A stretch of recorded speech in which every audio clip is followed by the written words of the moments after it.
The first thing I noticed was the silence. In the open savanna, silence never means peace. It means something is wrong. No birds calling, no insects moving, just the dry wind brushing the grass and the distant heat shimmering above the ground. That was when I saw them. A lioness lay on her side beneath a scattered acacia, her body unnaturally still. One hind leg was twisted at an angle that no living animal could tolerate. Her breathing was shallow, barely visible beneath the rise and fall of her ribs. Blood had dried along her flank, dark against the dust, and pressed against her chest was her cub. He was small, no more than a few months old, his body thin from hunger and dehydration. He didn't move away when our vehicle slowed. He didn't run, he didn't hide. He stayed exactly where he was, his tiny body curled against his mother's neck, his head resting beneath her chin, as if trying to hold her together. We stopped at a distance. Predators had already noticed them. Vultures circled high above, patient. In the grass beyond, movement betrayed the presence of hyenas, waiting for the moment weakness turned into opportunity. This was the most dangerous place a wounded lioness could be. Exposed, unable to defend herself, her scent carried for kilometers. The cub lifted his head and stared at us. His eyes weren't wild. They weren't fearful. They were alert, focused. When one of us shifted position, he stood, placing himself directly in front of his mother, leg stiff, tail flicking in warning. A cub trying to intimidate threats 10 times his size. We expected panic. Instead, we saw defiance. The lioness stirred slightly and released a low, broken sound. The cub immediately turned back to her, nudging her face with his nose, then pushing harder, as if trying to wake her. He let out a soft cry, high and strained, then pressed his forehead into her jaw and stayed there. He refused to leave. We stayed still. Any sudden movement could trigger a defensive charge. Even injured, a lioness could be deadly. But minutes passed, and the cub never broke contact. He didn't explore, didn't wander, didn't cry for help the way young animals often do. He stayed. The sun climbed higher. Heat pressed down. The lioness's breathing became slower, more labored.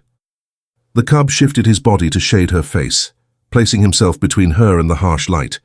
He panted, exhausted, but did not move away. That was when we understood something important.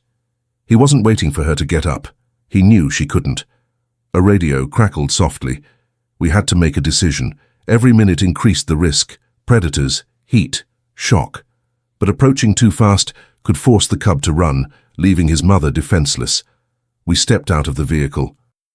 The cub noticed immediately. He didn't charge, he didn't flee. He stood again, directly over his mother's chest, ears flat, body trembling but firm. His growl was barely more than a breath, but it was clear. This was his ground. This was his mother. And he wasn't giving her up. Then something changed. As we lowered ourselves slowly to the ground, avoiding eye contact, the cub took a single step backward. Not away, just enough to give space. He looked from us back to his mother, then back again, as if measuring something. For the first time since we arrived, he moved aside. Only slightly. Only enough. And in that moment, every single person there felt it. This wasn't surrender. It was trust. The cub did not move far. He stepped back just enough for us to see her properly, but he never broke contact. One paw remained pressed against his mother's chest, his body angled so he could return in an instant. His eyes followed every movement we made, every breath we took. We advanced slowly, one step at a time, knees bent, shoulders low, voices silent. Even the sound of boots against dry soil felt too loud. The cub's ears twitched at every noise, his tail flicking sharply, warning without sound. The lioness's condition was worse up close. Her flank barely rose now. Her gums were pale. Flies gathered around the wound on her hind leg, where bone pressed unnaturally close to the skin. Dehydration, shock, trauma. She had been lying there for hours, maybe longer. We prepared the tranquilizer. This was the most dangerous moment. If the cub panicked, he would run. If he ran, the lioness would be left alone, exposed to predators already watching from the distance. If the cub attacked even in fear, we could not afford a mistake. The dart gun was raised, Before it fired, the cub did something no one expected. He walked back to his mother and pressed his forehead against her neck, holding it there for several seconds. Then he let out a low sound, not a cry, not a growl, something between the two, a sound that felt deliberate. Only then did he step away. Not far, just far enough. The dart struck cleanly. The lioness flinched weakly but did not rise. The sedative began to work almost immediately. Her breathing steadied slightly, though she remained unconscious. The cub froze. For a moment we thought he would charge. Instead, he sat down right beside her head. He watched as we moved in, his small body tense, his muscles tight as cords. When one of us reached for the lioness's leg, the cub stood again and placed himself directly between us and her face, eyes locked, unblinking. We stopped. Slowly, one rescuer knelt and extended an open hand toward the ground, not reaching for him, not touching. Just presence. The cub looked at the hand, then back at his mother. He hesitated, then unbelievably he lay down, not in submission, in exhaustion. His head rested against her shoulder as we worked. We cleaned the wound first. The fracture was severe, but not fatal. Infection had already begun. Without intervention, she would not have survived the night. Fluids were administered. Medication followed. Every movement was careful, deliberate, efficient. All the while, the cub stayed. He flinched when tools clinked. He lifted his head when her body shifted. But he never ran, never retreated into the grass. Even when the smell of blood thickened the air and distant hyenas laughed somewhere beyond the trees, he stayed. At one point, when the lioness groaned softly under sedation, the cub pressed closer, wrapping his small body against her ribs, as if anchoring her to the ground. We worked faster. The sun began to lower, casting long shadows across the savannah. Time was against us. The decision was made to move her. She needed a safer location, shade, monitoring. Leaving her there would invite disaster. The transport stretcher was brought in. This was the moment we feared most. As we lifted her body, the cub stood abruptly and blocked us, teeth bared now, a sharp, desperate sound tearing from his throat. We froze mid-motion. One wrong move and everything would collapse. No one spoke. The cub's chest heaved. His eyes flicked between the raised body of his mother and the people surrounding her. He circled once, twice, confused, overwhelmed. Then he stopped. He looked directly at her face. She was still breathing. Slow.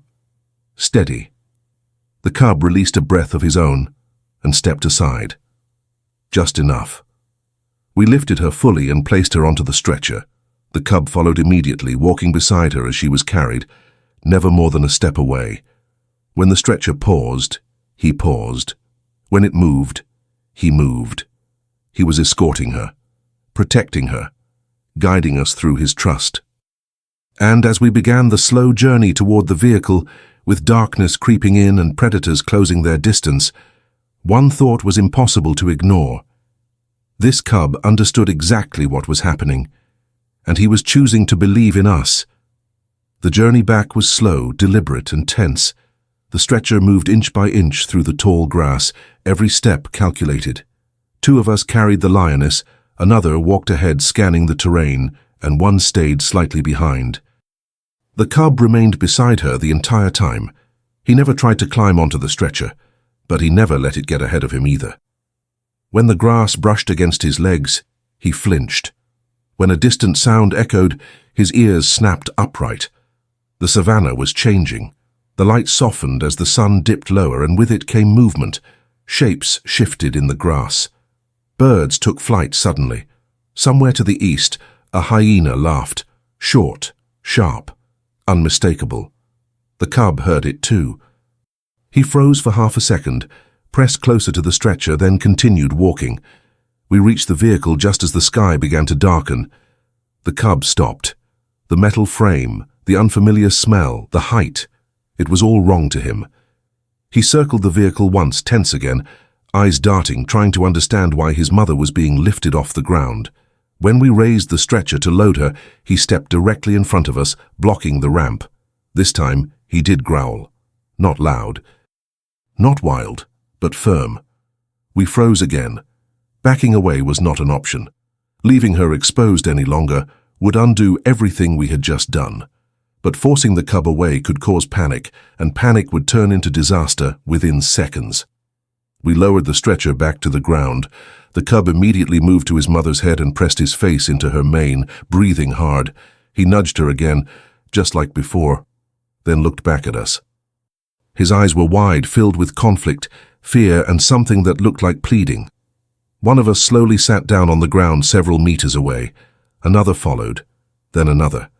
No tools, no movement, just patience. Minutes passed. The cub watched us carefully. Then, slowly, he turned back to his mother. He lay down beside her again, exhausted, his small chest rising and falling rapidly. The tension in his body eased just slightly. That was our opening. We lifted the stretcher again, this time slower, lower, letting him see every movement. He stood, followed alongside, and when her body was placed into the vehicle, he climbed halfway up the ramp before stopping. He placed one paw on the edge, stretched his neck and touched her face with his nose. Then he jumped back down. The door closed. The cub did not panic. He stood beneath the vehicle, looking up, listening to her breathing inside. When the engine started, he flinched, but he stayed. When the tires rolled forward, he walked beside us as we moved the vehicle only a short distance to a shaded, secured area. This was not the end yet. The lioness needed monitoring, fluids, antibiotics, time, and the cub could not be separated from her. Removing him would break the fragile calm that had kept everything together. We set up a temporary enclosure using the vehicle as cover. The lioness was positioned carefully in the shade. As soon as she was placed on the ground again, the cub rushed to her side and lay down, his entire body pressed against hers. For the first time since we had arrived, he closed his eyes. The lioness stirred slightly. A low sound escaped her throat, faint but real. The cub's eyes snapped open. He lifted his head and responded immediately, brushing his face against hers, his tail flicking weakly with relief. She was still alive. Hours passed slowly. The sky darkened completely, stars appearing one by one. Predators moved closer but kept their distance. The vehicle lights stayed low. No one spoke unless necessary. Every sound felt amplified in the night. Then, just before midnight, the lioness moved again. Her breathing deepened. Her muscles twitched. She shifted her head slightly toward the cub. He reacted instantly, sitting upright, eyes locked on her face, barely daring to breathe. And for the first time, her eyes opened. Just a fraction, enough. The cub released a soft sound, almost a whisper, and pressed closer. We exchanged glances in the dark. This was the moment we had been working toward. But the most dangerous part was still ahead, because survival was only the first step. Reuniting them with safety would require something far more fragile than strength. Time. The night stretched on longer than any of us expected. We took turns monitoring her vitals, adjusting fluids, keeping watch on the perimeter. The cub never left her side. Even when exhaustion pulled at him, even when his body trembled from hunger and fear, he stayed pressed against her, his small frame acting like a barrier between her and the darkness around us. Just before dawn, the lioness stirred again. This time it was different. Her breathing deepened, more regular now. Her chest rose with effort, but it rose. Slowly she shifted her foreleg, the injured one, just a few centimeters. It was barely noticeable, but the cub noticed immediately. He lifted his head, ears forward, eyes wide, as if afraid that if he moved, the moment might disappear. She let out a low rumble, weak, broken, but unmistakably alive. The cub answered with a sound of his own, soft and urgent, pressing his face into hers. His tail flicked once, then again. For the first time since we had found them, something in his posture changed. Hope. As the sun crept over the horizon, bathing the savannah in pale gold, the lioness opened her eyes fully. She looked around slowly, confused, disoriented, then focused on the shape beside her. Her cub. She lifted her head just enough to touch him with her nose. That was when it happened. The cub let out a short, breathless sound, not fear, not warning, relief. His entire body leaned into her, as if the weight he had been carrying finally slipped away. He had been holding himself together for her, waiting, guarding, believing. Now she was back. We stayed still. No one moved, no one spoke. This was not our moment to interrupt. Hours later, when the heat began to rise again, the lioness tried to stand. It was slow and painful.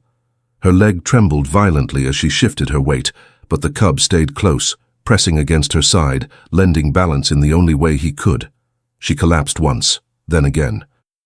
But each time she rested, gathered strength, and tried once more.